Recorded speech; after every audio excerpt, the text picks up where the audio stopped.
khususnya batik-batik kuno yang di atas umurnya 50 tahun ke atas. Ini batik Belanda. Berarti memang ada batik Belanda, Pak? Banyak memang. Ada juga yang disumbangkan ke museum. Kemudian juga museum tekstil kayak juga dipakai sebagai kurator.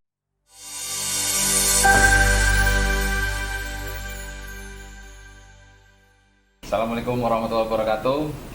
Ketemu lagi dengan kami YouTube channel CX Studio, di mana CX Studio channel adalah salah satu channel YouTube yang dimiliki oleh CX Communication, yang dimana salah satu segmennya itu ada yang kita namakan CX Talks, di mana kita bicara dengan beberapa tokoh atau figur yang berkaitan dengan profesi. Untuk edisi kali ini cukup spesial karena bertepatan dengan Hari Batik Nasional. Kita akan bertemu dengan salah satu tokoh di mana profesi beliau bisa dibilang sangat unik dan jarang di Indonesia ditemukan. Bahkan saya juga belum menemukan sosok yang lain untuk di bidang ini. Kita sapa dulu dengan narasumber kita kali ini, yaitu dengan Pak Dino. Assalamualaikum, Pak. Waalaikumsalam warahmatullahi. Sehat, Pak, ya? Alhamdulillah sehat. Ya. Karena masih pandemi ini, Pak, ya, mudah-mudahan sehat selalu. Amin. Pak Dino ini adalah bisa dibilang salah satu kurator batik kuno, ya, Pak, ya? Betul. Batik tulis atau bagaimana, Pak? Ya, bicara dengan batik sebetulnya yang betul-betul namanya batik yaitu batik tulis. Jadi kalau yang namanya print itu bukan lagi batik tapi mori, motif batik. Jadi begitu.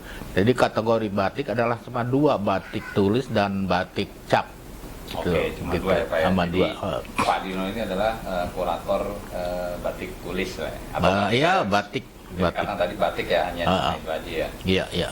Ya, jadi kalau teman-teman yang belum paham soal batik, nanti coba kita tonton hingga selesai. Tayangannya nanti akan bisa dapat banyak insight juga dari Pak Dino yang udah berapa lama, Pak, menggeluti batik ini, Pak? Kira-kira dan dari tahun berapa tuh, Pak? Saya bergerak di bidang batik ini sebetulnya ya kalau dibilang profesi bukan, tetapi memang sangat mencintai, yaitu hasil karya para pembatik-pembatik yang tadinya memang saya sebagai ya pedagang, kemudian bilsus, saya bergerak di pembelian dan penjualan batik-batik yang pada saat itu tuh memang bukan batik-batik biasa tetapi batik-batik kuno. Dan di sini kita ada buku juga dari batik Belanda tahun 1840 dan 1940. Jadi yang kita kategorikan di sini memang kalau dilihat bahwa batik, masyarakat selalu membilang bahwa itu batik, ya motif batik. Tetapi kalau yang kita sekarang dikoleksi oleh para pejabat-pejabat dan orang-orang yang tertentu yang mencintai batik adalah khususnya batik-batik kuno yang di atas umurnya 50 tahun ke atas gitu. Jadi bukan batik-batik sekarang. Kalau batik-batik sekarang kan banyak kan batik-batik kontemporer. Tapi kalau batik-batik yang atau saya yang mempelajarinya gitu, bahwa batik itu adalah batik-batik misalnya batik Belanda, batik keturunan atau dari batik-batik Cina, dan batik-batik kontemporer dan batik-batik tradisional. Jadi ada beberapa pilihan-pilihan batik-batik itu, ada beberapa macamnya. Jadi bukan saja sembarang batik. Kalau yang kita kenal sekarang kan batik banyak yang dijual-jual di pasar itu adalah batik-batik cap, batik-batik printing. Itu memang kita kategorikan bukan batik tetapi itu mori, motif batik. Jadi kalau yang batik tulis yang pada tanggal 2 Oktober 2009 itu UNESCO telah menginginkan kita bahwa batik itu, mengakui batik itu adalah budaya karya budaya non benda. Jadi bukan batiknya, jadi bukan kalau selendang batik atau Jadi bukan bukan batik, tetapi pengerjaannya. Oh. Jadi pekerjaan itulah yang dibilang, makanya di sini bilang warisan budaya bangsa non benda gitu.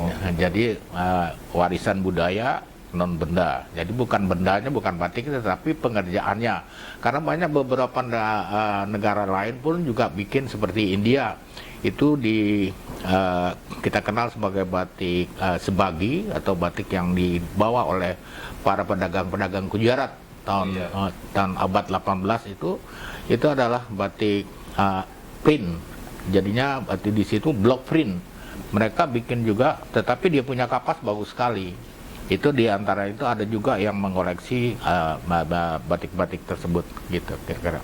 Jadi udah sejak lama ya Pak Dino menggeluti atau mempelajarinya, mungkin ingat gak Pak dari tahun berapa? Dari Pak? kecintaan batik itu saya pada tahun 70-an udah belajar. Udah bukan belajar, jadinya memang tadinya gemar mencintai, lihat dulu. Kalau kita melihat, karena begini, ada beberapa orang juga yang mencintai sebagai lukisan dan lain-lain, itu sangat berbeda sama batik. Kalau kita melihat batik, bahwa batik itu adalah karya seni kalau sama-sama gitu, jadi bukan sendiri. Jadi kalau ngomong jadi kalau pelukis kan Mama Dula, Mamanya, terus siapa lagi yang terkenal itu Avandi. Itu kan memang kita semua satu orang, tapi kalau pengerjaan batik adalah sendiri, bukan sendiri. Jadi tidak ada satu orang yang dikenal untuk pembuat batik tulis itu. Bukan, ya? tidak ada. Jadinya mereka semua terkenal cuman karena goresan tangan yang begitu halus dan bagus dan lain-lainnya.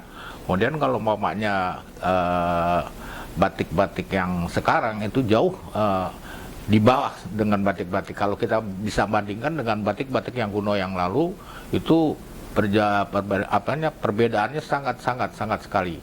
Karena waktu kalau batik-batik kuno itu dikerjakan dengan tangan, ada juga seperti di daerah Tuban, itu mereka punya batik dari memintal benangnya sampai menenun, yang dengan tenun gedok itu dikerjakan dengan tangan. Jadi dengan tangan. Kemudian juga pewarnaannya itu adalah dari alam.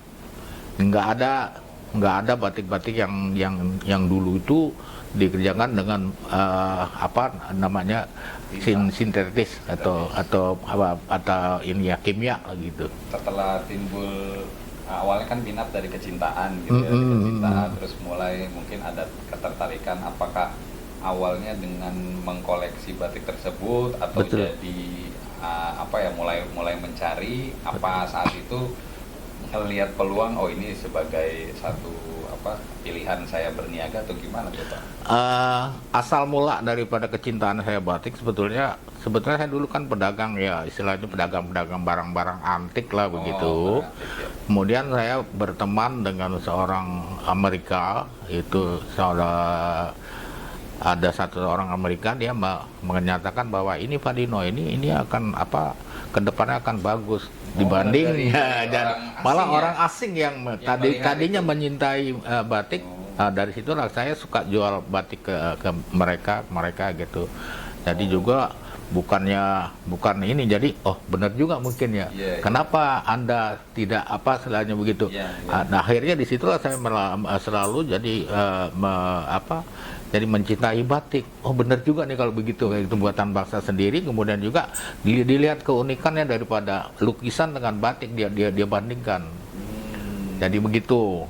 Dan di situ saya juga banyak belajar dari beliau, yaitu namanya Irfan Holm. Waktu itu orang Amerika ya? orang Amerika. Jadinya disitulah perkenalan saya, situ mulai saya mencintai sedikit. Kemudian juga sebagai pedagang begitu juga, umpamanya kita beli umpamanya 1.000, 2.000 perak zaman dulu ya, kita bisa jual 4.000, 5.000 gitu. Jadi memang benar. Peluang nih, gitu. Kemudian juga kalau umpamanya di sesi perdagangan, kalau kita dagang barang antik kan umpamanya itu risikonya besar, umpamanya kita beli porselen yang gitu, umpamanya kita bawa dari luar daerah ke Jakarta, itu banyak risiko kan. Tapi kalau batik kita bawa skodi pun kita taruh di dalam tas itu aman. Kemudian di sana juga orang banyak bertanya waktu saya hunting mencari batik-batik kuno, mereka bilang, "Untuk apa Pak batik gombal gini kok dibeli?" Oh, ada juga yang bilang nggak ada yang nyari tuh sebelumnya. belum ada. Waktu itu juga orang pikir saya tuh pengusaha batik atau gerai batik yang akan ini mau disungging lagi ya Pak. Oh ya, saya bilang gitu aja. Jadinya dia pikir bahwa itu akan disungging lagi. Jadi asal di copy lagi Bapak gitu. Oh, dibikin lagi. Ada memang beberapa perusahaan batik yang begitu, jadinya kalau mereka tuh lihat desain yang bagus gitu, mereka dicetak ulang dengan diperbaruinya begitu. Cuman kendalanya mereka mengenai untuk warna nggak bisa sama. Betul. Soalnya kalau yang itu dari yang baru ini dari kimia, tetapi kalau yang lama itu kan mereka dari umpamanya kalau warna merah itu dari kebun mengkudu, kemudian ada secang dan lain-lain dari alam. Ada juga namanya jambal, ada namanya tenggen, ada pewarnanya betul-betul alam. Ada pembatik yang sudah maju itu memang pakai chemical, tapi mereka beli di luar negeri. Jadinya kalau pembatik yang agak susah, agak yang istilahnya masih kecil, dia berusahanya jadi nggak pakai chemical karena harus beli kan. Itu kan kita harus impor dari Jerman, dari Belanda, ada balik gitu. Jadi mereka tuh kesulitan itu ternyata mereka olah pakai warna alam. Nyatanya lebih bagus daripada warna kimia. Karena kalau kimia itu ada efeknya juga, umpamanya beberapa tahun itu warna akan pudar. Nah mulai dari situ baru dapat informasi ke sini. Dan kemana? Dari satu orang itu seperti di daerah Kauman di Solo, di Jogja, kami terkenal jadinya. Nanti bulan depan nanti saya balik lagi. Nah mereka udah kumpulkan, jadinya nggak pakai hunting lagi. Saya datang waktu itu datang ke Pekalongan di daerah Kauman. Saya terkenal Bapak Haji Muhammad Zaki, Bapak Haji Nirmala, sama banyak lagi beberapa teman-teman di sana. Mereka memang menampung. Jadi sopo sing batik ini nanti tunggu saya. Waktu itu kan belum ada telepon kayak sekarang. Jadinya Pak, bulan depan akan saya datang lagi gitu. Mereka udah ada. Jadi tinggal gampang sekali jadinya, udah enak kita datang, udah tinggal ada, itu berapa tinggal bayar. Itu kalau kita bawa ke Jakarta, saya selalu berhubungan. Pada waktu itu kita selalu berhubungan sama orang-orang asing sebetulnya. Itu udah ada istilahnya, sudah ada yang menunggu ya hasil. Iya. Udah tinggal justru orang-orang asing yang ini kebanyakan pelanggan-pelanggan saya itu orang-orang Amerika, orang Inggris, dari orang Prancis, Itali, dan bangsa Jepang. Orang Indonesia belum ada yang tertarik. Nah, linknya dapat dari si Amerika itu ya? Iya. Atau gimana? Ya. Datang pertama-tama istilahnya inspirasi saya untuk berpindah ke tekstil, istilahnya dari orang Amerika tersebut. Gitu. Pasti udah langsung dibeli gitu. Nah, alhamdulillah sekarang ya istilahnya dari tahun 2000-an itu pejabat-pejabat kita mulai terkenal. Di antaranya saya banyak kenal, yaitu Bapak Rahadi Ramlan, Ibu Rahadi, Ibu Tumbuh, Ibu Ginanjar Kartasasmita, Ibu Tuti, yang wakil presiden itu. Dia juga mulai dia dari teman ke teman, jadi dari mana itu. Jadi saya lah yang mensuplai batik-batik tersebut. Kolektor berarti ya? Iya, kolektor. Di antaranya kita juga jual sama teman saya yang namanya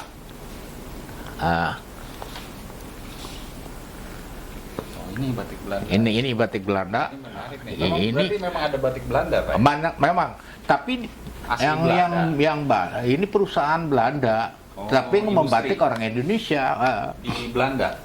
di Jawa. Oh, di Jawa. Di Jawa. Terus Ini di dibawa ke Pekalongan, Belanda. ada yang di Pekalongan, ada yang di Semarang, ada yang di apa namanya di daerah Jawa Timur situ. Banyak ini batik-batik, namanya batik-batik Belanda ini. Nah, ini Harman Production, saya kenal dengan dia. Di antaranya di buku ini banyak koleksi saya juga yang terbang ke sini. Oh, ada juga yang di Ada beberapa yang terbang ke sini. Kemudian juga dia antusias membuat sebuah penerbitan buku tentang batik. Yang pertama ini saya turut berpartisipasi dalam Buku pembuatan ini. buku ini. Tapi Begitu. memang benar-benar ada corak khusus batik Belanda atau memang sebenarnya Memang dari Jawa? ini enggak, mereka itunya beda. Jadi kalau batik-batik di Jawa kan banyak kan ini, tapi kalau batik Belanda ini ada semak mereka lah. Jadi multicolor, sendiri ya? Kemudian juga ini banyak orang-orang yang mereka tahu ya di sini banyak Coba beberapa. kita shoot ya. Nanti kita shoot nanti. Ini banyak kan batik-batik Belanda semua gitu. Namanya siapa tadi, Pak? Harman Production, yang orang Belanda itu. Nah, itu saya kenal dengan mereka sama Ibu Alit. Katanya Ibu Alit itu keponakan daripada Bapak Ali Sadikin. Jadi saya juga pernah dikenalkan sama Bapak Ali Sadikin melalui dia. Kita kenal ke rumahnya. Bahkan batik-batiknya Pak Ali Sadikin dia minta sama Ibu Alit Jaya Subrata namanya. Begitu. Ya. Jadi cukup menarik juga ya, Pak. Asal mula ketertarikan sampai akhirnya benar-benar memutuskan untuk menggeluti atau menekuni bidang itu, batik. Pak, ya. Kemudian saat itu apa ada mentor khususkah atau otodidak aja belajar sendiri? Sebetulnya sih yang mengajari saya sebetulnya karena kan kalau kerja cari batik dulu tuh door to door. Tuh. Jadi kalau ke rumah Anda gitu, saya, oh ini Pak, kita tanya, Oh. ini dari mana, umurnya berapa, dari situlah saya mulai belajar. Ini Jadinya sendiri tahu ya? dia batik itu bercerita sendiri dari yang empunya. Iya.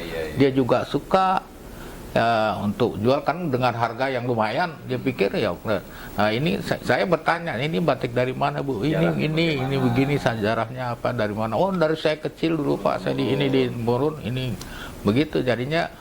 Nah, di situ mikir ketarik. Jadi mereka yang ajari saya kalau umpama dalam segi ini nggak ada di Universitas mana nggak ada yang ngajarin tentang batik itu, cuman dari para Pak Dino yang ngumpulin informasi sendiri. Jadinya yang dari kami karena ke rumah, apalagi kalau di daerah Pekalongan itu kita disambut dengan baik sekali. Karena wah ini yang beliin batik-batik daripada jadi gombal, mendingan saya dikumpulin dijual sama saya.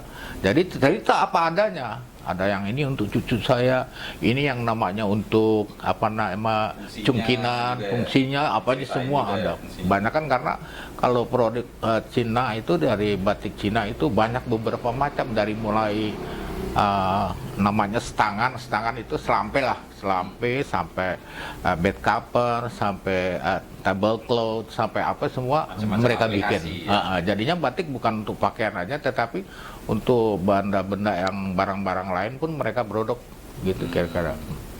Kalau di Indonesia sendiri itu ada berarti masing-masing daerah punya ciri khas corak tersendiri ya? Betul. Ya? Nah, bisa diceritain nggak corak atau ciri khas masing-masing itu timbulnya dari mana? Apakah dari budayanya daerah masing-masing atau ada ciri khas tersendiri dari kota tersebut atau gimana tuh Pak? Apa timbul inspirasi sendiri gitu? Enggak, bukan. Kalau batik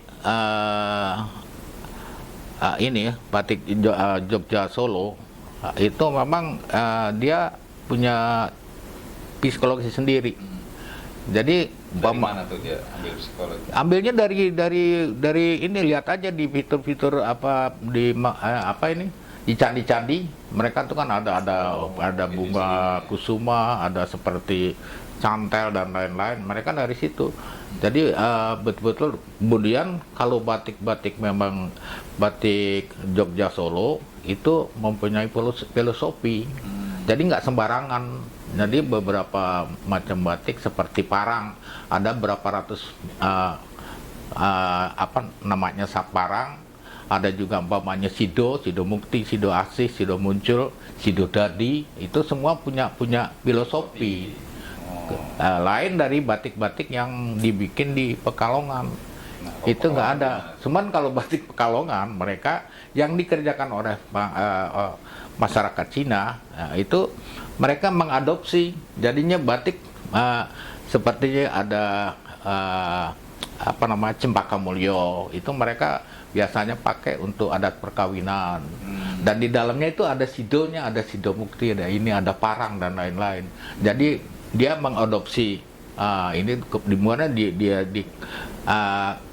dicampurkan dengan batik ini kreasi dia sendiri. Gitu. Tapi masing-masing daerah berarti ada filosofinya ya. Ada filosofinya, kemudian juga seperti batik Cirebon yang terkenal kan Megamendung. Terus ada Paksi Nagaliman, ada lagi Udel Bumi dan lain-lain. Itu macam-macam namanya. Jadi mereka punya ini sendiri. Kemudian juga batik yang paling kita banyak kenal adalah Megamendung. Kalau ada batik Megamendung, orang udah tahu, oh ini Cirebon. Nggak mungkin dibikin di Jogja atau di Solo, gitu. Nggak mungkin nyebrang atau ada mix gitu, nggak akan terjadi. Juga seperti batik Soga yang dikerjakan oleh orang Keraton Solo, Keraton Jogja itu, mereka tahu, oh ini Jogja, ini Solo, cuman ada perbedaan warna sedikit gitu. Tapi kalau umpamanya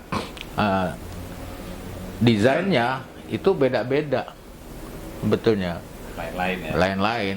Makanya saya ke batik pesisiran ini, karena pesisiran itu ngikutin zaman dia. Jadinya umpamanya ngetrennya lagi ini dia keluar gitu. Tapi kalau batik Jogja Solo dari abad 18 sampai sekarang mereka selalu bikin yang itu aja. Gitu. Karena tidak bisa keluar kemana-mana, karena bikin kan untuk ya filosofi ada filosofinya untuk dalam penggunaan di keraton tersebut.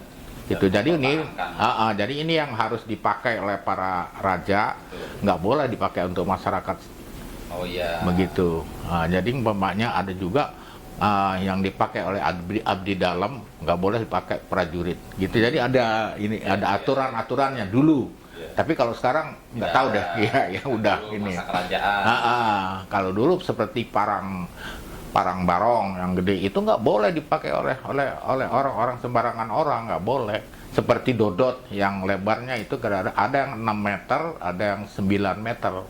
Itu juga beda-beda. Beda-beda. Jadinya dodot nggak boleh dipakai orang sembarangan. Tapi sekarang udah pakai itu dodot itu. Begitu. Nah, kemudian sebenarnya yang dikurasi dari batik kuno itu sendiri apa aja sih Pak? Maksudnya bagiannya apakah selain tadi corak, motif, kemudian apalagi tuh yang biasa dikurasi? Yang dikurasi, identifikasi kan? Ya, kalau dikurasi sebetulnya mengenai kita udah bisa tahu dari tadi, wah ini Soga dari Solo, ini dari Jogja, ini batik Pekalongan yang dia kontempa ini sih nurutin zaman, jadi nggak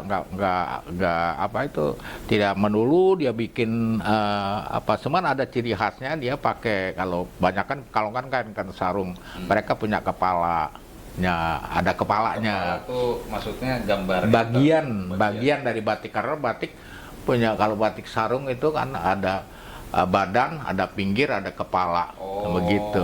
Kalau kain panjang nggak ada, paling kain panjang kalau yang dibuat di Pekalongan ada juga yang berkepala gitu.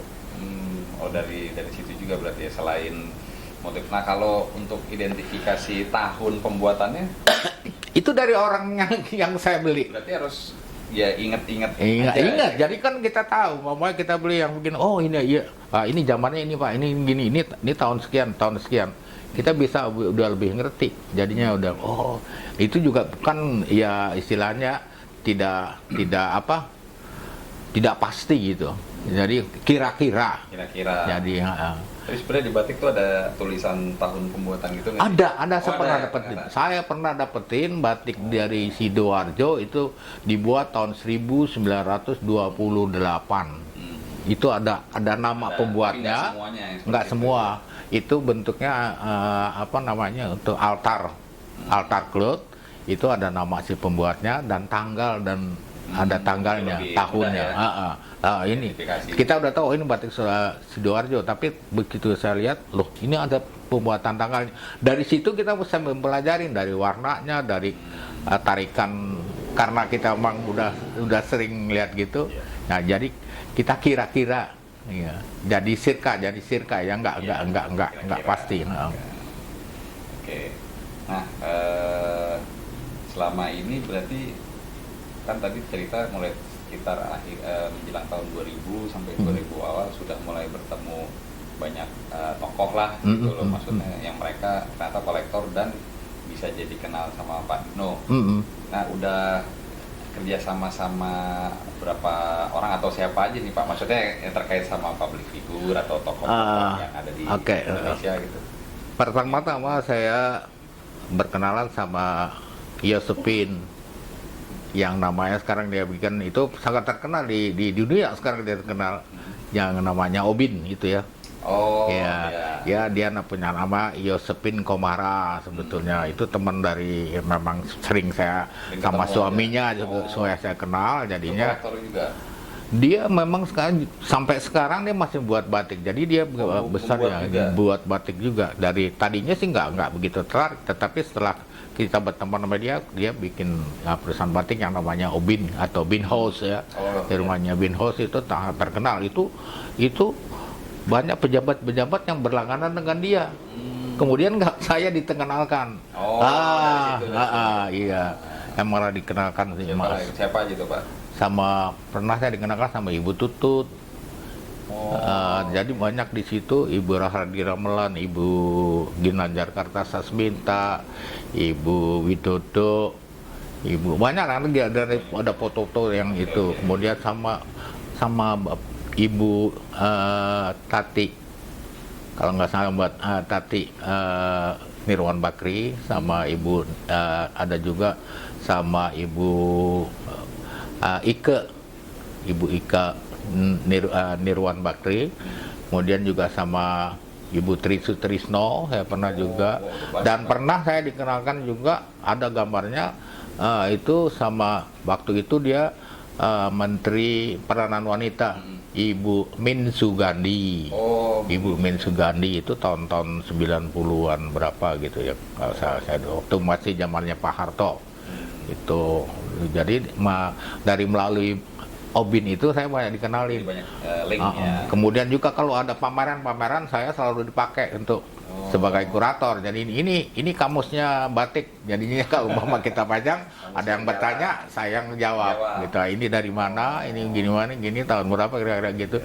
Nah disitulah banyak ketertarikan para pejabat-pejabat yang itu. Tadinya mereka beli yang lain, dia tertarik dengan batik. Seperti Ibu Gin sekarang koleksinya hampir ada 1000 lebih. Kemudian Ibu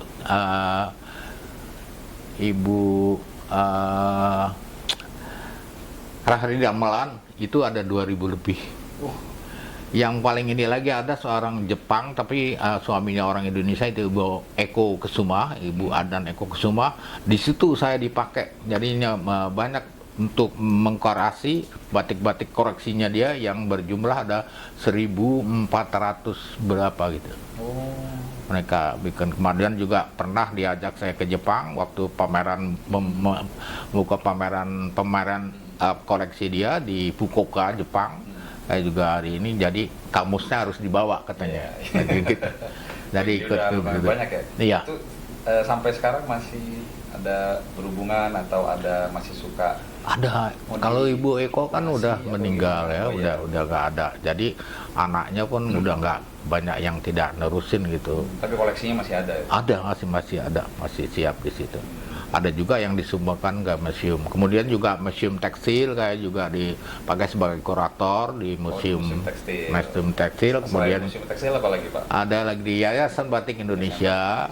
Kemudian Yayasan Batik Indonesia, Ibu Ginanjar Kartasmita itu ketuanya dulu, dan kemudian batik Rumah Pesona Batik. Rumah pesona. Rumah pesona kain Ibu Ike Nirwan Bakri sama beberapa orang teman-temannya. Dari situ saya mulai orang kenal, Pak Dino, udah semua jadi di situ mulai kenal. Berarti kolektor tadi dari WNA atau orang di luar Indonesia juga ada banyak juga tadi. Mulai tertarik dengan emang koleksi batik ya, sampai sekarang ada beberapa orang yang masih koleksi sekarang. Okay. Kalau sekarang masih nyimpen koleksi batiknya Pak Dino atau udah gimana? Masih ada. Tadi kan ada yang disebutkan. Cuman baru satu. Ada satu. Ada yang tahun 70 yang masih utuh. Nanti bisa kita bedakan bahwa ini tahun 70 udah berapa tahun sekarang. Kita lihat waktu itu kan saya bawa untuk mahar saya ke istri, waktu itu bawa batik itu ada masih ada saya simpan, sama koleksi saya yang itu tinggal satu, jadi saya nggak bakalan jual walaupun udah pada rusak, itu akan saya pertahankan. Yang gitu. Dari 1800-an itu tadi, Pak? Iya, ada. Itu dari daerah mana, Pak? Itu kalau nggak salah dari Semarang. Oh, Semarang. Batik Semarang. Ya. Nah, selama menjalani, menggeluti, terus menekuni profesi ini, tantangan apa aja sih yang sudah dilalui gitu, jadi biar kita juga dan generasi sekarang juga bisa sambil mungkin menginspirasi mereka gitu, Pak. Tantangannya begini ya, kalau waktu saya bombing, jadi banyak teman-teman saya juga kan istilahnya, wah enak begini-gini. Nah, mereka mulai, disitulah bisnis ya, jadinya ikut ngekor, tetapi bukan tidak sama. Jadi mereka malah kalau menurut saya bisnis yang kotor. Karena dia contek batik yang kuno, umpama bisa lakukan di sini, dia duplikasi sampai beberapa puluh. Dan dijual dengan kata, wah ini batik kuno. Makanya itulah kalau nggak kenal, jadinya yang ini batik kuno, yang ini batik yang baru, karena memang desainnya sama. Gitu. Cuman warnanya aja mungkin kalau saya sih bisa lihat ya. Beda, iya. Ini warna alam, ini warna kimia. Itu saya nggak bisa dibohongin. Tapi itulah bisnis mereka banyak. Nah di situ itu kendala yang paling. Tapi saya nggak bisa. Mungkin kalau saya kayak mau seperti itu, mungkin ya. Tapi berarti memang bisnis. Karena awalnya muncul. Memang karena cinta, jadi nggak bisa, nggak bisa. Kalau kita membohongi diri sendiri dong kalau gitu. Kalau mau masak, wah batik yang bagus. Terus saya copy, saya bikin dapat 10. Kan udah 10 kali lipat dari berapa kelipatan itu. Jadi saya nggak mau. Meskipun itu peluangnya ada banget ya. Ada banget. Kalau istilahnya kita mau mengambil untung sebanyak-banyaknya. Banyak-banyaknya. Makanya dari situ saya dipercaya oleh para mereka itu ini. Jadi saya nggak pernah, kalau saya umpamanya yang baru saja, kayak dia tertarik dengan yang baru, saya bilang ini baru Bu, tapi gini, tapi bagus Pak Dino gini, ya silahkan. Ini bukan keluaran tahun dulu, ini yang baru. Nggak apa-apa, bagus Pak Dino. Itu baru, jadi nggak mau saya yang istilahnya saya bikin ini, saya menjual secara ini kuno Bu, ini tahun sekian, itu namanya bisnis yang kotor. Nggak, saya nggak mau kayak gitu.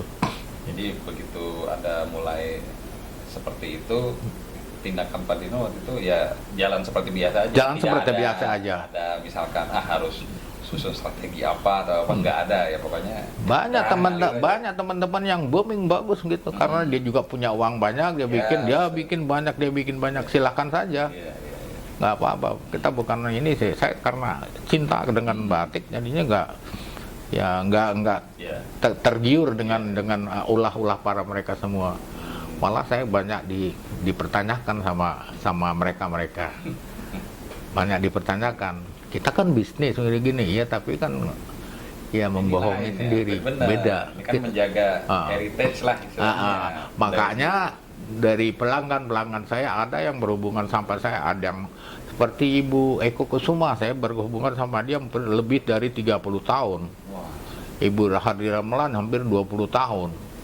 Sama Obin itu saya sampai sekarang kalau umpamanya ada ini sering diundang ke rumahnya. Iya. Kemudian di museum batik, di apa museum tekstil kami juga dipercayakan untuk angkorasi barang-barang yang ini apa benar pada ini apa gini masih pakai. Seperti museum pusat juga saya pernah juga diundang untuk ya istilah mengkorasi daripada keberadaan, karena di situ kapselnya kadang-kadang berantakan, jadi nggak batik ini dari Jogja nggak mungkin, jadi saya perbaikin. Kayak istilahnya mereview ya mereview yang ini kadang-kadang begitu ya. Jadi memang karena yang mereka cari adalah ya kamus berjalan tadi, ya, memang ekspertisnya lah ya. Maksudnya kalau yang tadi muncul itu kan bisnis aja gitu. Bisnis, jadi ya itu ya paling ya mungkin mereka dapat untung besar, tapi pasti nggak akan tahan lama sih. Nggak tahan lama. Dan benar ya Pak? Betul. Itu jadi sampai sekarang ya kecuali mereka meninggal ya, sampai sekarang saya masih banyak berhubungan sama mereka. Masih biasa-biasa aja ya? Iya, mereka justru tuh apa Sigelo atau gimana ya. Pak Dino gimana masih alhamdulillah masih dipercaya gitu. Ya, itu jadi apa pelajaran juga buat kita ya teman-teman. Jadi kalau misalkan yang kita lakukan adalah berdasarkan kecintaan kita dari hati, tidak melulu hanya mencari keuntungan, itu tidak akan bertahan lama lah gitu. Betul. Ya, smart. Yang penting kejujuran. Tuh, yang penting kejujuran. Highlight. Kemudian tadi kan tantangannya, kalau bisa dikatakan pencapaian terbesarnya selama menggeluti profesi ini apa Pak yang bisa diingat? Pencapaian terbesar yang bisa akhirnya meraih apa atau mencapai apa gitu? Yang saya rasakan sebetulnya ya itu Berhubungan tadi dengan bisnis kita itu dengan apa istilahnya untuk kehidupan. Maksudnya begitu ya istilahnya. Ya alhamdulillah ada jalannya di situ ya? ada istilahnya dari mengenal batik dan mencintai batik ya. 3 anak saya udah istilahnya punya dengan keyakinan tadi ya, punya dapat gelar dan lain-lain, dan walaupun istilah sebesar ini kami udah punya hunian sendiri dan lain-lain, ketimbang dulu kita masih kontrak-kontrak kesana kesini kesana kesini. Jadi pencapaiannya yang paling ingat justru untuk keluarga dari apa menekuni profesi yang bisa dikatakan tidak biasa ini, tapi malah bisa jadi apa ya untuk menjalankan kehidupan pribadi gitu. Betul. Ya, untuk menafkahi keluarga juga. Itu butuh keyakinan yang sangat kuat juga ya Mas Pak ya. Dan ini batik ini sebetulnya dulu sih memang belum terkenal gitu. Yang membawa batik ke booming ke depan sebetulnya salah satunya seorang teman saya juga, itu Mas Iwan Tirta. Mereka bikin pameran di Italia di mana, kemudian juga dia pernah membuatkan batik untuk Ratu Sophia. Gitu. Dia bikin khusus. Itu baru batik Indonesia nih terkenal gini. Nah, di situ meledak. Kemudian Malaysia punya batik, India punya batik, Thailand punya batik, dan lain punya batik. Akhirnya mereka kan kita pernah di istilahnya Malaysia mengakui bahwa batik dia punya. Makanya disitulah melalui Bapak Job Ape waktu itu mereka berjuang terus, kita ini mengajukan ke UNESCO bahwa batik itu adalah batik Indonesia. Saat Job Ape menjadi menteri? Waktu itu dia atau tidak? Menteri Pariwisata. Menteri Pariwisata. Kalau ditanya pelajaran apa yang didapat dari menggeluti batik kuno ini apa Pak? Untuk kalau saya sih otomatis bilang bahwa kita mengenal batik jangan cuma lembaran batiknya saja, Itulah kenapa kita sampai dulu mati-matian membela bahwa batik itu adalah budaya warisan budaya non benda itu yang diakuin. Memang kita sebagai orang Indonesia yang membela itu harus betul-betul mencintai batik. Itu non benda tadi maksudnya berarti bukan sebagai Bukan lembaran batiknya, ya, berarti tetapi pengerjaannya. pekerjaan batiknya. Batik lah itu yang dia. Warisan budaya Indonesia yang diakui. Iya. Pekerjaan membatiknya. Membatik membuatnya jadi Jadi karya. bukan kain batik. Bukan, ya. bukan. Kita baru tahu juga ya. Ya, ya. Jadi bukan lembaran batiknya, itu kan hasil karyanya kalau itu sih. Tapi mengerjakannya itunya. Nah, kemudian tanggapan Pak Dino mengenai batik saat ini apa Pak? Bagus sekarang sih sebetulnya, istilahnya generasi muda juga udah mulai melek, udah melihat itu juga ditopang oleh para desainer kita juga udah mulai tertarik dengan gitu. perkembangan batik. Mereka lah yang bawa untuk passion itu, dia yang bawa. Oke. Itu beberapa saya banyak kenal dengan para desainer batik itu, beberapa ini dialah yang memperkenalkan ini yang untuk dipakai untuk para kaula muda. Ini yang dipakai ini sekarang udah orang muda sekarang udah nggak ringkih lagi pakai batik jalan. Kalau dulu kan kalau kita pakai batik zaman saya ya masih muda dulu, kalau pakai batik gini hari masih keredongan aja istilahnya begitu. Kalau sekarang orang udah di kondangan di mana semua orang udah pakai batik. Memang itulah harus yang kita betulan. Nih batik buatan Indonesia. Bangga lah ya sekarang. Iya harus bangga. Jangan generasi sekarang bangga dengan teknologi dari luar aja. Jadi budaya kita sendiri kita harus betul-betul cintai. Siapa lagi yang harus mencintai budaya kita kalau bukan kita sendiri? Ya. Gitu kira-kira. Desainer tadi siapa tuh contohnya Pak? Ya banyak lah seperti kalau saya ingat situ Oscar Lawalata ya. Oscar Lawalata, Denny, terus ya termasuk ya Karmanita. Ada lagi, malah Karmanita pernah bekerjasama dengan orang Prancis ya, namanya Batik Lycra itu. Dia kerjasama dengan perusahaan apa itu? Bahan Lycra. Lycra, nah, Batik Lycra itu. Dia disponsori sama orang Prancis waktu itu. Itulah yang dia. Jadi juga peranan para desainer Indonesia itu, terutama juga Bapak Iwan Tirta ya. Itulah dia pernah dapat pesanan dari Ratu Sophia, Pak Iwan Tirta. Tahunnya saya udah lupa. Jadi khusus bikin dapat pesanan dari Ratu. Makanya kita sekarang harus bangga sebetulnya lagi gitu. Makanya sekarang kalau dulu memang tidak ini sih ya, istilahnya apanya sih namanya, untuk memperkenalkan ini gitu kurang gitu ya. Kalau sekarang alhamdulillah istilahnya beberapa hari kemarin ini menjelang 2 Oktober ya, itu udah banyak digaungkan ya istilahnya. Ini ada event-event. Ya. Kalau sekarang sih udah lebih banyak ya, tidak seperti dulu gitu ya. Iya, kalau sekarang kan adanya Yayasan Batik Indonesia itu setiap ininya banyak bikin pameran dulu. Bekerja sama dengan Dekaranas, Dewan Kerajinan Nasional itu. Itu sekarang Dekaranas lah yang memasarkan. Jadi orang batik bikin aja, tapi kan nggak ada untuk penjualannya kan itu harus ada pemerintah yang harus turun tangan dong. Jangan orang batik suruh bikin kan dalam pemasarannya kurang, nggak bisa juga, harus kasihan juga pembatiknya. Makanya kalau saya bilang batik-batik sekarang banyak yang ambil jalan pintas, istilahnya mereka batik yang bikin printing dan lain-lain. Karena kalau kita banding dengan batik-batik kuno ini, itu yang saya bilang pekerjaannya ada yang sampai 1 tahun, ada masa 1,5 tahun dengan selembar batik. Coba dia harus berapa P-nya orang-orang yang itu kan nggak ini. Sekarang banyak orang batikan gitu yang udah istilahnya mereka bikin ya banyak kan di print. Tapi masih ada nggak sih yang batik tulis?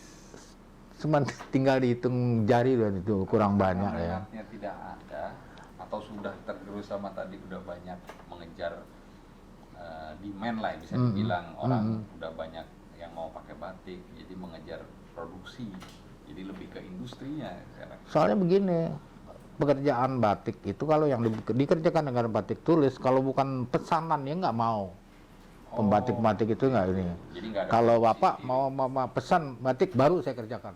Oh gitu. Karena juga berani bayar mahal kan gitu. Oh, Tapi iya. kalau umpamanya dia bikin saja untuk dijual kan siapa yang mau beli?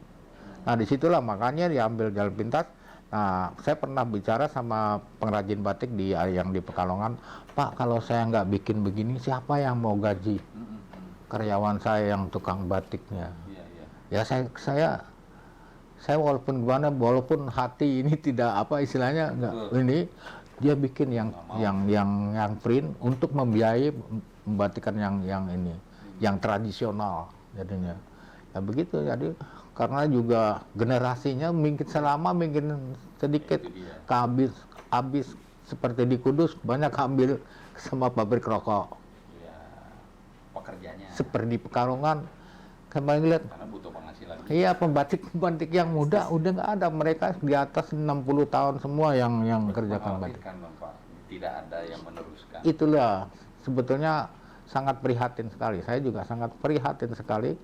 Generasi penerusnya banyak kurang meminati dengan pekerjaan membatiknya itu. Adanya ya cap itu tadi. Yang tadi tulisnya udah hilang. Iya, sebetulnya kalau umpamanya tentang batik itu tahun abad 18 juga udah ada batik yang namanya batik dari India, Oh gitu. batik Sempagi itu mereka cuma bikin dengan block print, bukan tulis. Seperti Thailand juga mengeluarkan batik, Malaysia, Sri Lanka banyak batik-batik itu, banyak juga sih, cuman mereka caranya beda sama kita. Oh, oke. Gitu. Kemudian pesan apa yang bisa disampaikan sama Pak Dino untuk generasi sekarang nih, generasi saat ini mengenai batik? Nah, itulah tadi yang saya bilang, jangan kita mengenal batik cuman sehelai batik. Coba kamu dipelajari tentang pembuatannya, seperti ya istilahnya membuatnya bagaimana ini segalanya dan desainnya. Kemudian juga jangan dianggap sepele. Kalau umpama lihat batik tuh kita lihat cara processing membuatnya dan bagaimana cara pemasarannya dan lain-lainnya, itu baru kita bisa ini. Kalau umpama jangan generasi sekarang tuh memang sih mau pakai batik, tapi kalau kita tanya batik dari mana nih, mereka nggak tahu. Oke, betul. Ini tulis apa cap, mereka nggak tahu. Tapi kalau dia pelajarin seperti yang saya pakai ini batik dari daerah Juwana ya namanya, ini batik bakaran. Karena nggak tahu. Ya taunya ya Batik saja. motif. Oke. Motifnya juga harus pelajarin. Ada buku-buku yang yang tentang desain batik apa ini ada. Corak, rangga, Ya corak. gitu ya. Jadi tahu kalau kita pakai batik tuh dari mana, asalnya dari mana, desainnya apa. Sebetulnya sih harus begitu.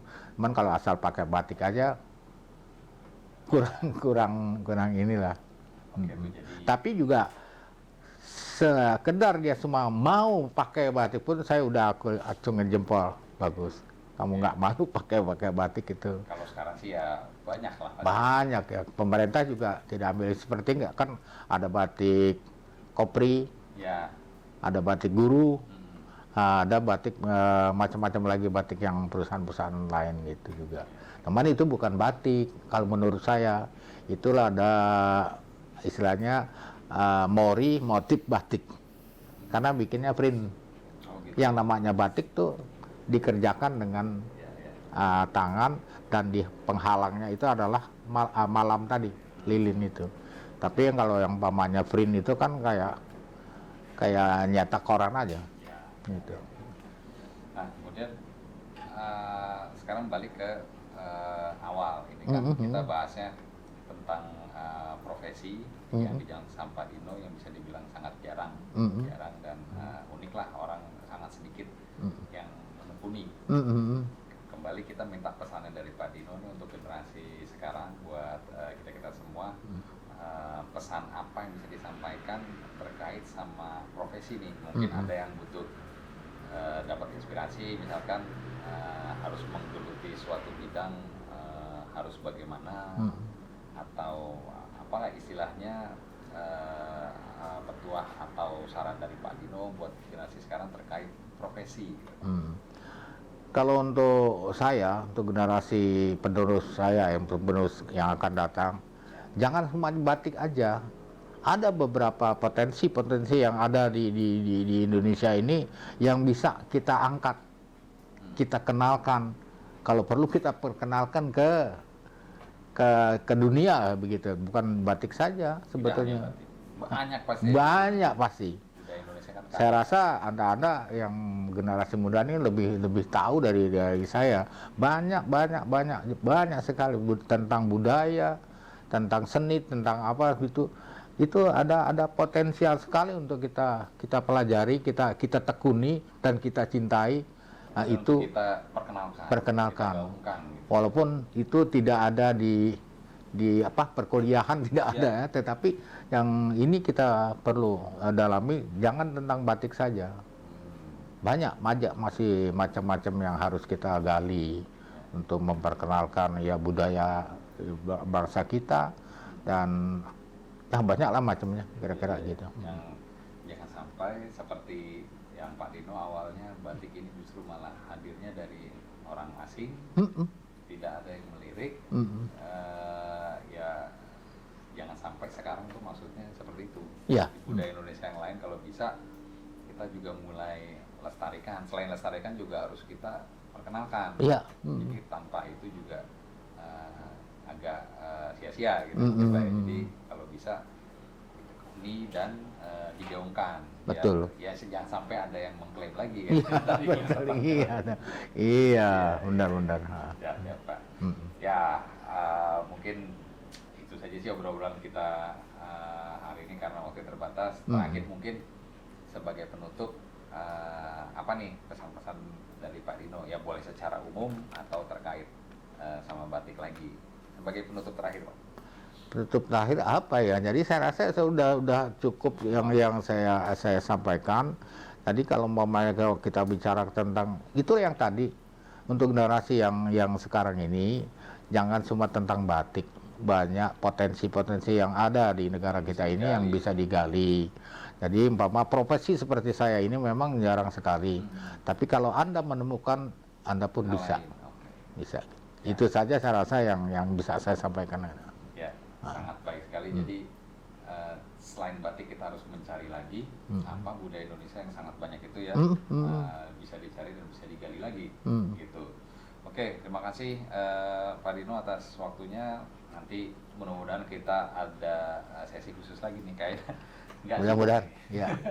Banyak, soalnya banyak banget yang harus bisa dieksplor, dan mumpung kita ada kamusnya nih, bisa dibilang kan, mungkin nanti kita bikin sesi khusus lagi. Iya, mudah-mudahan pembahasan batik lainnya. Jadi terima kasih buat semua yang sudah menyimak. Nanti kita akan bertemu lagi dengan CX Talks selanjutnya. Terima kasih. Wassalamualaikum warahmatullahi wabarakatuh. Waalaikumsalam.